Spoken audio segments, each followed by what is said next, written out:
ప్రేక్షకులందరికీ నమస్సుమాంజలి. శుక్లాం భరధరం విష్ణుం శశివర్ణం చతుర్భుజం ప్రసన్నవదనం ధ్యాయేత్ సర్వవిఘ్నోపశాంతయే.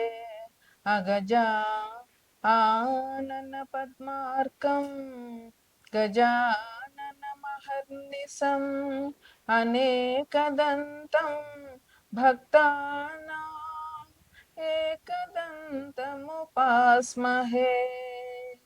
ఏకదంతముపాస్మహే.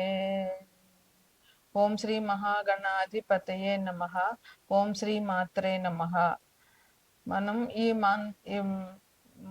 మే నెల మాస ఫలితాలు చెప్పుకుంటున్నాము.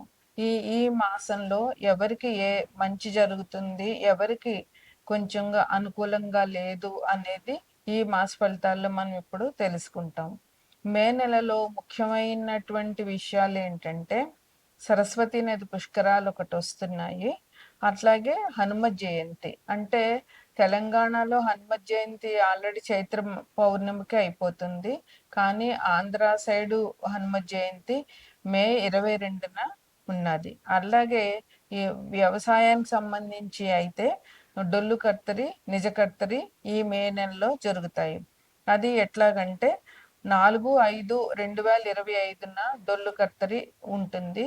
అట్లాగే 11/5/2025 నుంచి 28/5/2025 వరకు నిజకర్తరి ఉంటుంది. ఈ మే నెలంతా మనకి విపరీతమైన ఎండలు ఉండే అవకాశం అందరికీ అనుభవమే. తదుపరి రాశి, చివరి రాశి మీనరాశి. మీనరాశిలో ప్రస్తుతం లగ్నంగా తీసుకుంటే ఇందులో శుక్రుడు, శని, రాహువు, బుధుడు 4 గ్రహాలు స్థితి పొందున్నాయి. అయితే రాహుగ్రహం ఈ నెల 19వ తారీఖున మీనరాశి నుంచి కుంభరాశిలోనికి వెళ్తుంది. అప్పుడు రాహుగ్రహం ఈ రాశి వారికి వ్యయంలో ఉంటుంది. అట్లాగే వీరికి ద్వితీయంలో రవి ఉన్నారు మేషరాశిలోను. అందువల్ల రవిగ్రహం అనుకూలం వీళ్ళకి చాలా బాగా ఉంటుంది. తృతీయంలో గురువు ఉన్నారు. ఈ గురువు వృషభ రాశి నుంచి మిథున రాశికి ఈ నెల 15వ తారీఖున మారుతారు. కర్కాటకంలో కుజుడు ఉన్నారు. కన్యలో కేతు ఉన్నారు. ఈ రాశిలో ఉండేటటువంటి నక్షత్రాలు ఏంటంటే పూర్వభాద్ర 4వ పాదము, ఉత్తరాభాద్ర 4 పాదాలు, రేవతి 4 పాదాలు ఉంటాయి. ఈ రాశి వారికి గ్రహాల మార్పు ఎట్లా ఉందంటే రాహువు మీనంలోంచి కుంభంలోనికి, రవి మేషం నుంచి వృషభంలోనికి, గురువు వృషభం నుంచి మిథునంలోనికి మారుతారు. గురువు వృషభం నుంచి మిథునంలోకి మారడం వల్ల సరస్వతి నది పుష్కరాలు వస్తాయి. గురువు ఒక రాశిలో 1 సంవత్సరం ఉంటారు. అందువల్ల గురువు ఇప్పుడు వృషభంలో సంవత్సరం పూర్తయింది. ఇప్పుడు మిథున రాశిలోనికి వెళ్తారు. వచ్చే నెల మే వరకు కూడా గురువు మిథున రాశిలోనే ఉంటారు.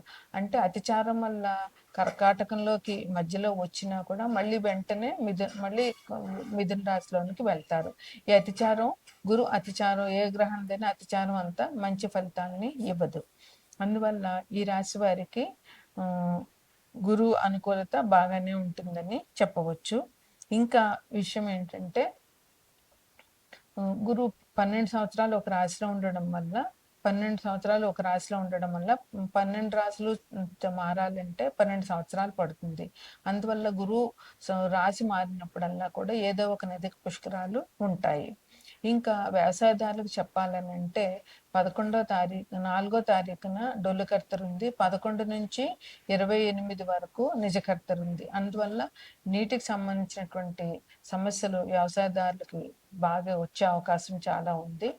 ఇంకా ఈ నెల 22వ తారీఖున హనుమ జయంతి ఉంది. తెలంగాణ వాళ్ళకి హనుమ జయంతి ఏప్రిల్లో జరిగిపోయింది. కానీ ఈ రాశి వాళ్ళకి ఆంధ్ర వాళ్ళకి మాత్రం హనుమ జయంతి ఈ నెల 22న ఉంటుంది. ఈ రాశి వాళ్ళకి చాలా యోగకాలం అని చెప్పవచ్చు. బుధ శుక్రుల అనుకూలంగా ఉండడం వల్ల ఆదాయం చాలా బాగుంటుంది. సాహసోపేతమైనటువంటి నిర్ణయాలు తీసుకుంటారు. వీరికి దూర ప్రయాణాలు కలిసి వస్తాయి. సభలు సమావేశాలకి అటెండ్ అవుతారు. ఆర్థిక పరిస్థితి కూడా చాలా బాగుంటుంది. ఆర్థిక పరిస్థితి బాగుంటే సగం సమస్యలు తీరిపోయినట్లే. అట్లాగే స్నేహితుల ఇంట్లో జరిగేటట్టు శుభకార్యాలకు వీళ్ళు అటెండ్ అవుతారు. వీళ్ళ ఇంట్లో కూడా వీళ్ళు శుభకార్యాలు చేసే అవకాశం చాలా ఉంటుంది. వృత్తి వ్యాపారాలు చేసే వాళ్ళకి చాలా బాగుంటుంది. వ్యాపారస్తులందరికీ కూడా చాలా అనుకూలంగా ఉంటుంది. ఏ రకమైన వృత్తి చేసే వాళ్ళైనా కూడా చాలా అనుకూలంగా ఉంటుంది. వీరు ఉన్నతమైనటువంటి స్థితికి ఎదిగే అవకాశం ఉంది. ఈ రాశి వాళ్ళకి ఈ నెల చాలా చాలా ఆనందంగా గడిగేటటువంటి అవకాశం ఉంది. వీళ్ళు అంకిత భావంతో పనిచేయడం వల్ల అధికారులు మెప్పు పొందుతారు. అట్లాగే పెద్దవాళ్ళ పరిచయాలు జరుగుతాయి. గౌరవ ప్రతిష్టలు పెరుగుతాయి సంఘంలోను. మంచి వాళ్ళ పరిచయం వల్ల వీళ్ళకి కూడా సంఘంలో గౌరవం పెరుగుతుంది. వాహన సౌఖ్యం ఉంది. కొత్తగా వాహనం కొనుక్కోవాలనుకుంటున్న వాళ్ళు వాహనాలు కొనుక్కుంటారు. సోదరుల సహకారాలు వీళ్ళకి చాలా బాగా ఉంటాయి. అందువల్ల సోదరుల సహకారం ఉంటే ఇంట్లో హ్యాపీగానే కుటుంబ సౌఖ్యం కూడా చాలా ఉంటుంది. అలాగే కుటుంబంలో కూడా అందరికీ ఆరోగ్యం అనేది చాలా బాగుంటుంది. ఈ రాశి వాళ్ళు 10 మందికి ఉపకారం చేసే మనస్తత్వం కలిగి ఉండడం వల్ల వీరికి దేవుడు కూడా మంచి సహాయ సహకారాలు చేస్తాడు. ఈ రాశి వారికి పంచముఖ ఆంజనేయ స్వామి దర్శనము, హనుమాన్ చాలీసా పఠనము ఈ రాశి వారికి చెప్పుకోదగినటువంటి పరిహారాలుగా చెప్పవచ్చు. ఎంత వచ్చింది ఇది అనేటటువంటి ఒత్తిడి ఈ రాశి వారికి నెలలో చాలా ఎక్కువ ఉంటుంది. అట్లాగే పన్నుల ఒత్తిడి కూడా చాలా ఎక్కువ ఉంటుంది. శని అంటేనే శ్రమ. అందువల్ల ఈ శని బాగా శ్రమ పెడతాడు ఈ రాశి వారిని. ఈ మకర కుంభ రాశుల వాళ్ళకి శ్రమ ఉండాలి. ఎంత శ్రమ పడితే శని అంత అనుకూలంగా ఉంటాడు. శని భగవానుడు భయపడతాం కానీ శని చాలా మంచి గ్రహం. ఎందుకంటే ఆయన చాలా నిష్పక్షపాతి. మనం ఏది చేస్తామో దాన్నే మనకి ఇస్తాడు. మనం మంచి దానం చేశామంటే మనకి మంచి చేస్తాడు. అట్లాగే మనం చాలా ధర్మంగా వ్యవహరించాలి. కొంచెమైనా అధర్మంగా వ్యవహరించామంటే శని భగవానుడు శిక్ష మాత్రం ఖచ్చితంగా వేస్తాడు. అందుకని శని గురించి భయపడవలసిన పని లేదు. ఎంత బాగా మనం పని చేస్తే, ఎంత న్యాయంగా ధర్మబద్ధంగా జీవితం గడిపితే శని భగవానుడి వల్ల అంత ఉపయోగం ఉంటుంది. ఏళ్ళనాటి శని ఉన్నా, అర్ధాష్టమ శని ఉన్నా, ఏ శని ఉన్నా మనం భయపడాల్సిన పని లేదు. కాకపోతే మనం న్యాయంగా ధర్మంగా ఉండడమే శని భగవానుడికి కావలసిన విషయం. అట్లాగే ఈ రాశి వారికి మంచి వార్తలు వింటారు. ప్రయాణాలు ఉంటాయి. ఆ ప్రయాణాలు మాత్రం వీళ్ళకి కలిసి రావు. ప్రయాణాలు చేశారంటే అవసరమైతేనే ప్రయాణానికి వెళ్ళడం మంచిది. ఎందుకంటే ప్రయాణాలు వీళ్ళకి వ్యర్థ ప్రయాణాలుగా మిగులుతాయి తప్ప వీళ్ళు ఏ పని మీద వెళ్తారో ఆ పని ఆ ప్రయాణం వల్ల పూర్తి కాదు.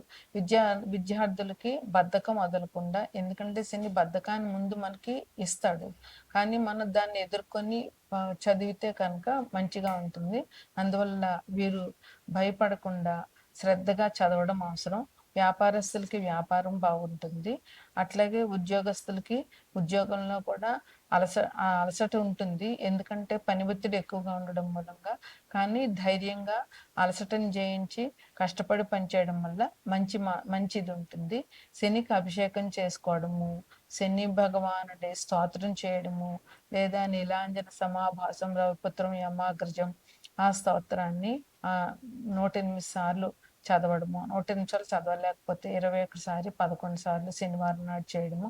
హనుమాన్ టెంపుల్ దర్శనము, శివాభిషేకము, వెంకటేశ్వర స్వామి ఆరాధన ఈ రాశి వారికి చెప్పుకోదగినటువంటి పరిహారాలు.